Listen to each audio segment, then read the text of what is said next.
What's up, y'all? Wonderful Monday. I'm sitting here about to bust down this word and something that's bothering me, and I like to get out whatever's bothering me before I dive into the word. Some people may not like that route, but that's my route. That's my path. I just want to say to a lot of people, sit down and talk with folks, or stand up and talk with folks. But a lot of times when you keep bumping heads with the same people, it could potentially be you all have not sat down and had a genuine conversation with talking points already established, like, hey, we're gonna talk about A, B, and C at the table, and we're gonna find a solution to it. And if we cannot agree on what we agree on, we can agree to be different.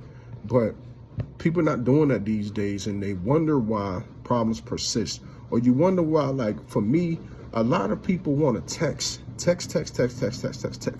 people will blow up in the midst of texting back and forth. And they can text back and forth for months on end. And people could end up blocking each other.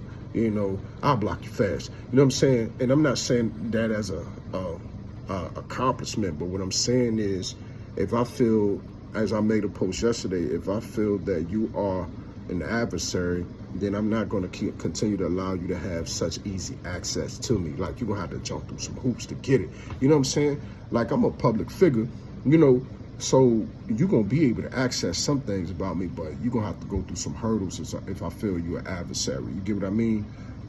But people, as I talked about, I think it was Matthew chapter 18, where it talks about if you have a problem with your brother, go to your brother, and that whole process there. Like, just people just skipping over that. And that's why we have reoccurring issues. That's why people are so mad at each other. Nobody, not too many people that I know, sit down and talk. What I can say about me is Matthew 18, verses 15 through 17. You know what I'm saying? If you have an art with your brother, go to your brother. Say, moreover, if your brother sins against you, go and tell his fault between you and him alone. A lot of people don't even get to that first step. And then some people may say, well, I just don't give an F word, and it's just like, well, if you don't give an F word, then how come you have continued animosity against me? Or why do you take time out to still cuss me out? Why do you take time out to respond? Why do you take time out to point out the fact that you were blocked and now you're not blocked? So if you're still holding a grudge with somebody, 9 times out of 10, sitting down and talking it out probably never happened. Or if it did happen, then the next part of the Bible says, you get some witnesses. And then it says you take it say, but if he would not hear you, take with you 1 or 2 more, then by the mouth of 2 or 3 witnesses, every word may be established. And then it says, and if he refuses to hear them, tell it to the church. But if he refuses even to hear the church, let him be to you like a heathen and a tax collector. And some people may say, well, that person is absorbing so much of my time, we're not going to even, after we sit down and talk and it doesn't work, then we're done. I'm not taking nothing to no witnesses. I'm not taking nothing to no church. But these are some biblical principles that I know work. You know what I'm saying? I know at least one relative of mine. I'm not going to say the name, but I have one relative.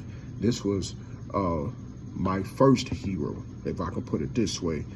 And we have been through some ups and downs, but once we sat down, we prayed it out, talked it out, we got to know each other a little better from other perspectives, other viewpoints. And we talk just about every day, if not every day. It works, y'all. It works. We never had to go to a church or the people within the ministry and say, hey, we need y'all to conference with us, because we sat down and talked it out. We didn't even have to go get witnesses. There were times people had to, chime in, hey, such and such think about you, such and such think about you. But we was able to, it's a family member, we was able to chop it up and be on the same page, and people who know me, y'all know who this person is. Y'all may not know the situations over the years, but I will say it works, y'all. So all in all, people not sitting down and really getting down to the nitty gritty, especially if you having a reoccurrence with a person and you got to deal with that person, or you in an association where you have to deal with that person or come across that person, encounter that person. So yeah, y'all, we got to stop skipping over steps. For me, I'm not a person. Once I realize that you stuck on stupid, like once I realize that you're not trying to get better, you're not trying to have that conference, you're not trying to, follow any of these steps, I got to place you where I place you at. Sometimes that window may be open a few times, and then after a while, I just let it be. I take my hands off of it and just let it be. If you want to be stuck on ignorant, stuck on stupid, stuck on demonic, I have to let it be. I got to stop being an optimist. I don't have to stop praying for you. But nonetheless, I just got to place you where you need to go. And that's going to be on that side. And I'm going to be on this side. Wish you all a great day. That's something to think on. Remember the reference verse is Matthew 18, 15 through 17. Keep it there.